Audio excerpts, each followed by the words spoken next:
Recientemente en México vivimos una elección histórica en términos de participación ciudadana y de la recomposición del panorama político nacional. Estamos a pocos meses de que inicie un nuevo gobierno y las expectativas son muy altas. Por otro lado, en Baja California hemos iniciado un proceso electoral que tiene diversas particularidades. Entre ellas es que quien gane la elección a la gubernatura estará solo 2 años en el cargo, y que con la inercia de la reciente elección federal ha permitido que nuevas fuerzas políticas sean más competitivas como nunca antes en esta entidad. Hoy vamos a charlar con uno de nuestros analistas políticos del COLEF al respecto de estos dos temas. Esto es Diálogos desde la Frontera. Acompáñenme.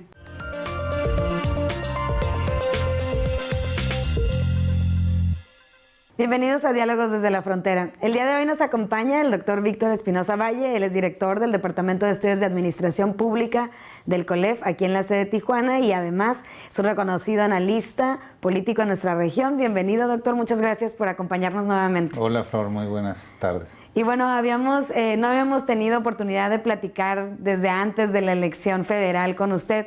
¿Cuál ha sido el panorama? ¿Cómo podemos ver lo que ha pasado hasta ahora con el cambio y bueno, con el triunfo de Andrés Manuel López Obrador? Bueno, había la expectativa y todas las encuestas señalaban la probabilidad de un triunfo de Andrés Manuel López Obrador. Efectivamente, más de 60 encuestas que tuvieron lugar durante todo el proceso, en todas aparecía como el triunfador. Sin embargo, nadie pensó que con esa abrumadora mayoría ganara no solo Andrés Manuel, sino Morena, que se diera este fenómeno y que al final con el 53% de la votación se alzara con el triunfo, un porcentaje que no hubiera requerido de existir una segunda vuelta electoral, ¿no? Exacto. Que es un fenómeno que no habíamos visto en una elección nunca, desde que hay elecciones competidas, a partir de 1988, no lo habíamos visto. Entonces, se cumplieron las expectativas, inicia una alternancia de un partido de izquierda, socialdemócrata, que va a llegar a la presidencia el 1 de diciembre, ¿no? Y lo que hemos visto es que a partir de que triunfa, del reconocimiento del triunfo en los primeros días de julio, hasta antes de la toma de posesión, parecería que ya estuviera gobernando, ¿no? Exacto. Este fenómeno no lo habíamos visto, una cantidad de iniciativas, de discusiones en torno a propuestas que van a la estructura misma del sistema de poder, sistema económico y sistema social mexicano, lo cual pues augura un sexenio de cambios siempre y cuando la sociedad civil, la ciudadanía siga pugnando por los mismos. Yo creo que esta es una parte importante, un complemento fundamental para que muchas de las iniciativas que se están discutiendo se lleven a cabo y se lleven a cabo de manera que sea un antes y un después del gobierno de Andrés Manuel López Obrador, ¿no? Algunos de los analistas han hablado que bueno, ahora tendríamos que o vamos a tener que ver cómo se desarrolla un partido o bueno, un sector político que históricamente ha sido de oposición y ahora están en el gobierno. ¿Cómo ve esta Sí, es muy diferencia? difícil ser gobierno. Yo creo que es mucho más cómodo ser oposición porque pues estás contrapunteando, digamos, con un gobierno establecido en donde se tiene que pensar en todos y no solo gobernar para un sector, de manera y que se pueden estar cometiendo muchos errores porque es muy complicado ser gobierno en un país como el nuestro con tan graves desigualdades, con tantos atrasos en muchos temas, ¿no? Y en donde los recursos nunca alcanzan. En ese sentido, es muy, muy complicado ser gobierno y ahora le va a tocar ser gobierno a un partido muy joven. Que además consideran que no era un partido, ¿no? Era un movimiento social. Y en 4 años se convierte en la primera fuerza del país. Es decir, en un país, en un estado, digamos, con mayúscula, en un sistema de partido casi dominante, lo cual era un fenómeno que nunca se había dado de en 4 años un partido que nace a llegar a ser la mayoría.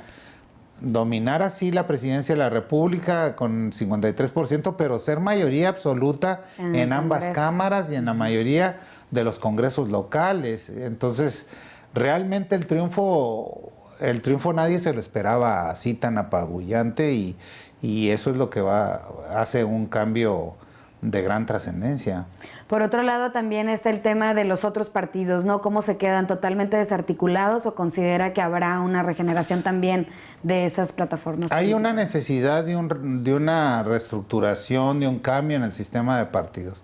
Definitivamente los otros partidos que eran partidos nacionales, como es el PRI, el PAN, el PRD, no pueden seguir operando como venían haciéndolo, salvo que quieran seguir perdiendo las elecciones. O sea, incluso se habla de cambios profundos que van hasta la superficie, como es el cambio de nombre de los partidos. Es el caso del PRD, es el caso del PRI, no es tanto el caso del PAN, que es otra circunstancia, pero también en una profunda crisis, ¿no? Porque no hay como el triunfo, ¿no? Para evitar las crisis. Pero en la derrota, pues la crisis se manifiesta, ¿no? Las disputas de los grupos que finalmente estaban ahí y no se quería reconocer. Digo, el tema de las tribus en el PRD, el tema de los grupos, la onda grupera que diría Ernesto Rufo del PAN, claro, ¿no? Y el PRI, bueno, sin duda, con el peor desastre de su historia en una elección presidencial, ¿no? ¿Cuáles considera que son los principales retos de la nueva administración, si hablamos como de temas estructurales? Bueno, hay dos muy preocupantes, yo creo. El tema de la seguridad y el tema de la corrupción, ¿no? Sabemos que hay una profunda crisis del sistema de seguridad en el país y hay una terrible crisis de un sistema que opera con base en la corrupción. Es decir, es el aceite, digamos, de todo el sistema y es difícil que se mueva o se moviera sin la corrupción. Y entonces, ¿cómo enfrentar estos temas? ¿Cómo enfrentar más allá del discurso muy comprensible de las campañas, ¿no? Que vamos a barrer de arriba para abajo la corrupción, que si el presidente no es corrupto, los gobernadores no lo van a hacer, etcétera, ¿no? Pero también en el caso de la seguridad, pues abatiremos los índices de inseguridad que hemos estado viviendo y bueno, lo vemos en ciudades como la nuestra, ¿no? Con esos niveles de delincuencia tan elevados y tan trágicos. Entonces, pues son retos muy importantes. Claro. ¿Cómo los van a enfrentar? Están llevando a cabo para el primer tema de la seguridad los foros, se han llevado a cabo, pero pues también hay mucha inconformidad. No se sabe bien a bien y hay que definir bien qué es esto del olvido y del perdón, ¿no? Que ha causado también mucha controversia. Sí, porque uno entiende perfectamente el caso de las familias en donde perdió un ser querido. Lo menos que quieres es perdón, ¿no? Olvido. Quieres justicia, ¿no? Y entonces me gustaba más anterior a la campaña lo que planteaba Andrés Manuel de no venganza, sino justicia, ¿no? Me parecía mucho más claro y quizás deba de regresar a este planteamiento, ¿no? Para que la gente le entienda lo que él quiere decir o que nos explique con claridad qué realmente espera de la seguridad. Ahora, también hay un planteamiento muy interesante que hay que ver si progrese, que es la reconversión del Ejército Nacional, de 250,000 elementos que tiene una probada capacidad, por ejemplo, ante los desastres, ante los planes de emergencia. Ajá. Y eso, no hay ningún problema, pero podría combatir realmente con otros métodos la inseguridad. Entonces, eso va a ser muy interesante, ¿no? Vamos a hacer una pausa y regresamos a seguir platicando. No se vayan, estos Diálogos desde la Frontera. Bienvenidos de regreso a Diálogos desde la Frontera. Estamos platicando con el doctor Víctor Espinosa, director del Departamento de Estudios de Administración Pública del COLEF. Doctor, para quienes no estén familiarizados, Baja California va a tener un proceso electoral el próximo año. ¿Qué es lo particular de esta elección?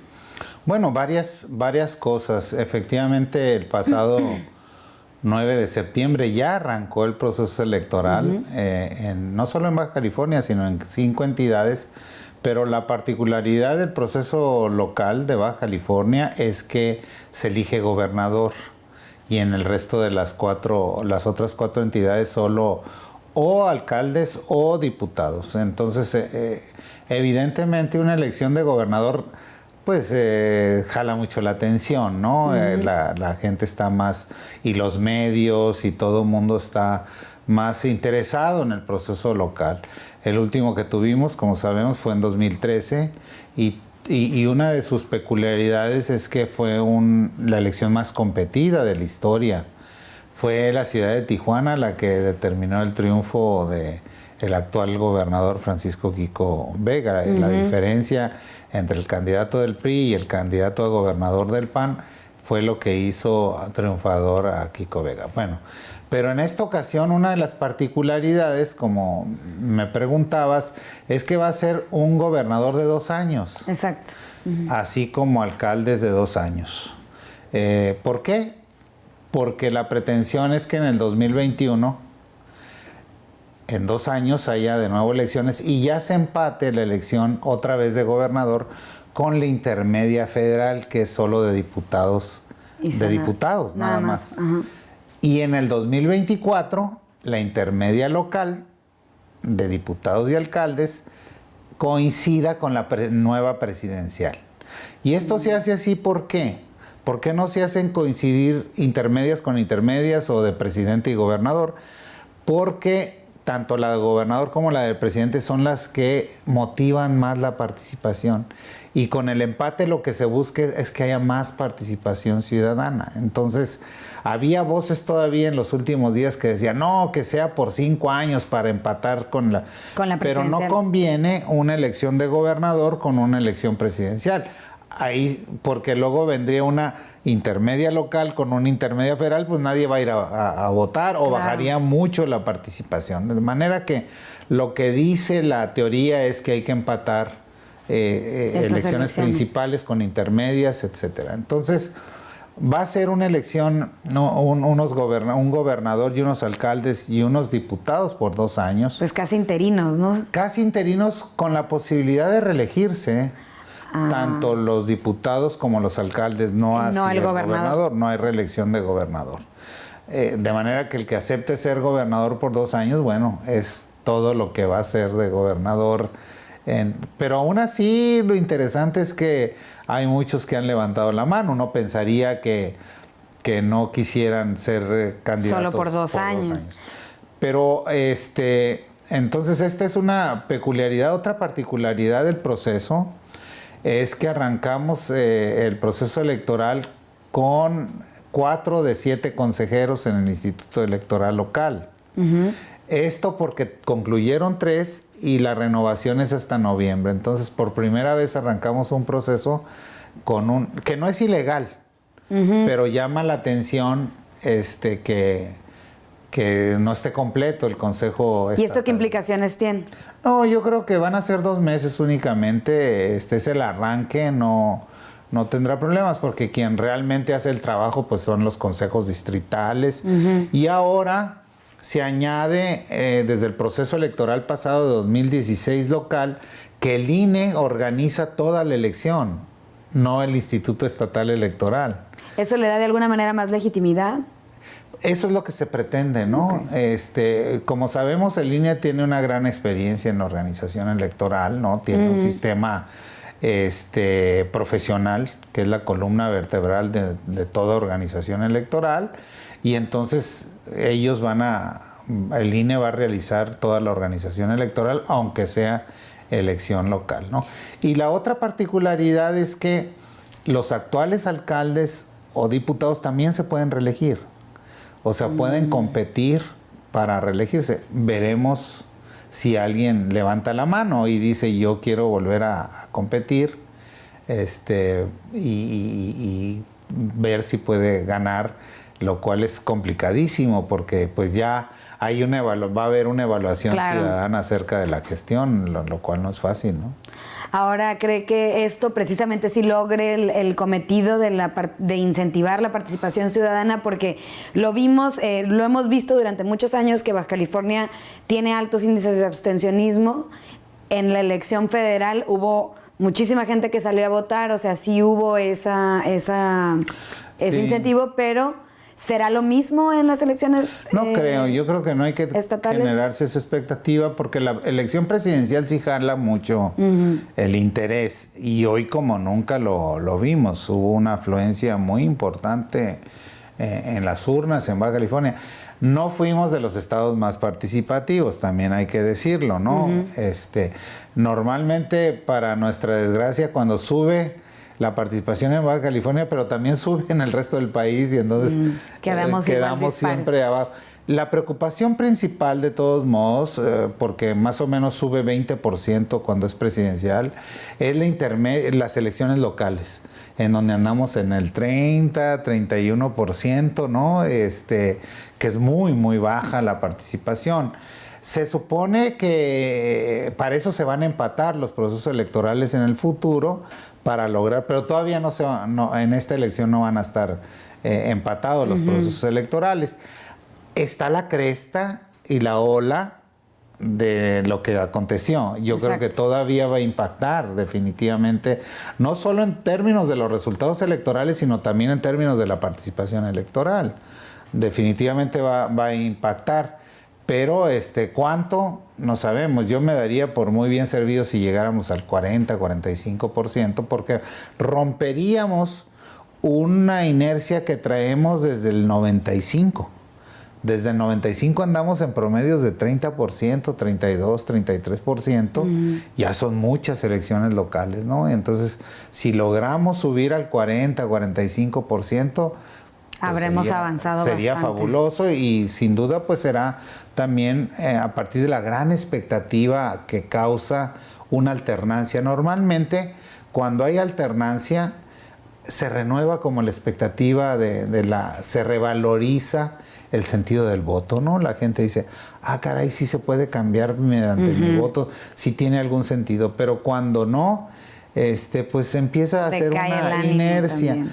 No debemos olvidar que otra de las particularidades de Baja California, que es el estado panista más longevo. O sea, al terminar el periodo del actual gobernador serán 30 años de gobiernos ininterrumpidos.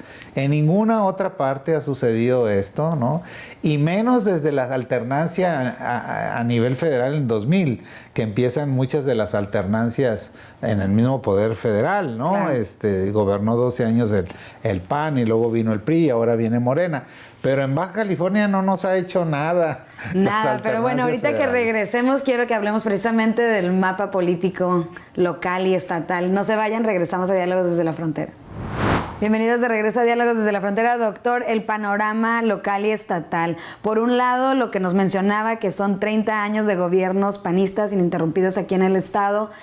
Quizás si nos pusiéramos a evaluar si ha sido bueno o malo, tardaríamos otro gran rato, pero ¿cómo están reconfiguradas ahora las fuerzas políticas aquí en el estado y sobre todo esta inercia de Morena? ¿Es algo que se replica en el estado? ¿Cree que tengan esa fuerza?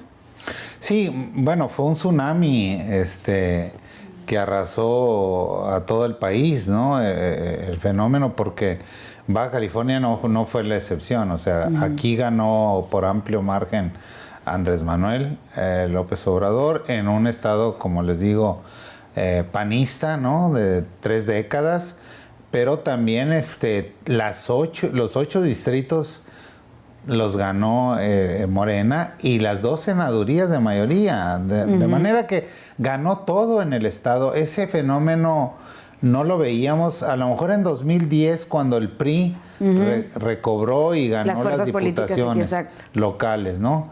Pero no lo veíamos este fenómeno, no sé, desde los tiempos del partido hegemónico del PRI, en donde además pues no había oposición. Pero en este caso así, este fenómeno de un partido emergente, lo cual nos lleva justamente a hacer un escenario diferente para una elección local de gobernador, ¿no? Es decir, uno puede verlo fácilmente. ¿Cuál es el indicador? Bueno, que hay muchos candidatos por Morena, ¿no?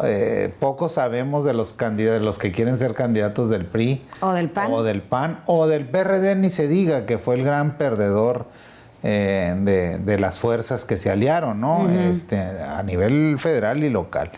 De manera que antes, que era una entidad muy bipartidista, no era PRI o PAN. El 90% de las preferencias eran PRI o PAN, sumadas, o sea, el 10% era para los minoritarios, ¿no? En donde el Morena pues ni aparecía, ¿no? Y de repente,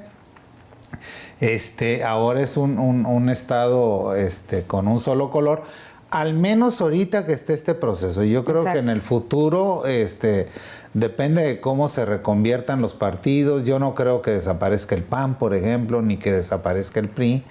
Van a desaparecer otros partidos a lo mejor pequeños, ¿no? Que no han tenido, pero la oposición, creo yo, seguirá siendo PAN o PRI, pero tiene la gran oportunidad Morena de ganar las elecciones, sin duda, y de manera apabullante, o al menos las principales alcaldías, y la gubernatura ni se diga, insisto. Por eso hay tantas manos levantadas, ¿no? En Morena, que dicen, incluso de expriistas o expanistas, que de repente despiertan y se dan cuenta de que más bien su color era el guinda, creo que es, ¿no? Claro. Y ahora son morenistas, y de repente hay una como iluminación, ¿no? Pero es normal en todo proceso. Lo vimos cuando ganó el PAN la primera vez aquí, que muchos se convirtieron al panismo, ¿no? Y ahora lo estamos viendo también. Y bueno, va a depender mucho en el futuro la forma en que permeen los cambios que se están dando a nivel. Sí, justo le iba a decir, federal, o sea, la expectativa tan grande que existe sobre el gobierno entrante y todas estas iniciativas y la implementación, digo, todavía no hemos visto esa transición exactamente, pero va a tener un poco de tiempo para que pues el desencanto pueda suceder, o medio desencanto, pero ¿qué tanto influirá, cree, en la elección? Yo creo que hay un par de temas que van a tener un impacto directo en Baja California, y que de alguna manera nos indican que ser oposición en este momento, las posibilidades son mínimas, ser oposición a Morena, que es la transformación de Baja California en zona libre y la reducción del IVA. ¿A quién, en términos sensatos, se le ocurriría oponerse a eso? Claro. A lo mejor en lo particular mucha gente sí lo expresa, empresarios, o que dicen, ¿y de dónde vamos a sacar los recursos que no lleguen vía IVA? Claro. O sea, ese hueco que se va a abrir, ¿cómo lo vamos a cubrir? Pero no es políticamente correcto decirlo públicamente. Entonces, no creo que el PRI o el PAN o el PRD vayan a salir ahorita con la bandera en contra de... No, pues no tienen ninguna oportunidad, porque sabemos que la población está apoyando esas medidas. Tenemos la expectativa de que nos va a ir muchísimo mejor si baja el IVA, el impuesto sobre el productos del trabajo,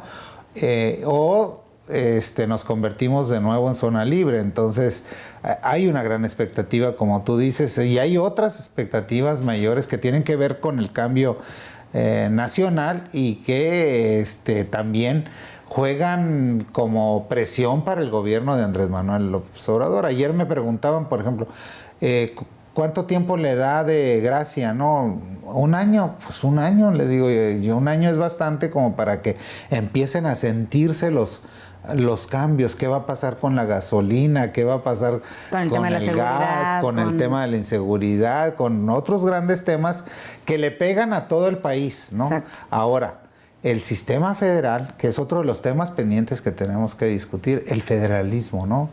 Es decir, ¿cómo va a funcionar este nuevo federalismo, ¿no? Impulsado con estos cambios, porque también eso que se recaudaba de más aquí eran fondos compensatorios para otras entidades, ¿no? ¿Y qué va a pasar en términos del balance y de la desigualdad? Dos, ¿qué va a pasar con los coordinadores o delegados? Los superdelegados que les llaman. Etcétera. Es decir, ¿cómo se va a reconfigurar el nuevo federalismo? Es algo que no hemos discutido y tenemos que discutir, y vamos a ver, porque nosotros hemos sido muy anticentralistas, y en gran parte el PAN está aquí en el gobierno por las banderas anticentralistas, ¿no? ¿Y qué va a pasar con ese tema, ¿no? Y cómo lo va a ver la población, ¿no? Pues sin duda tenemos que esperar pues a ver, como dice, la implementación de todas estas políticas públicas y cómo se desarrollan. Muchas gracias por habernos acompañado, doctor, y bueno, tendrá que volver a venir para que volvamos a evaluar esto en un tiempo más. No, claro que sí, muchas gracias por la invitación. Y a ustedes también, muchas gracias. No olviden visitar nuestro canal de YouTube, el cual pueden encontrar a través de nuestro sitio web www.colef.mx, y también seguirnos en nuestras redes sociales. En Facebook nos pueden encontrar como Diálogos desde la Frontera y en Twitter estamos como @diálogoscolef. Nos vemos en la próxima edición. Hasta pronto.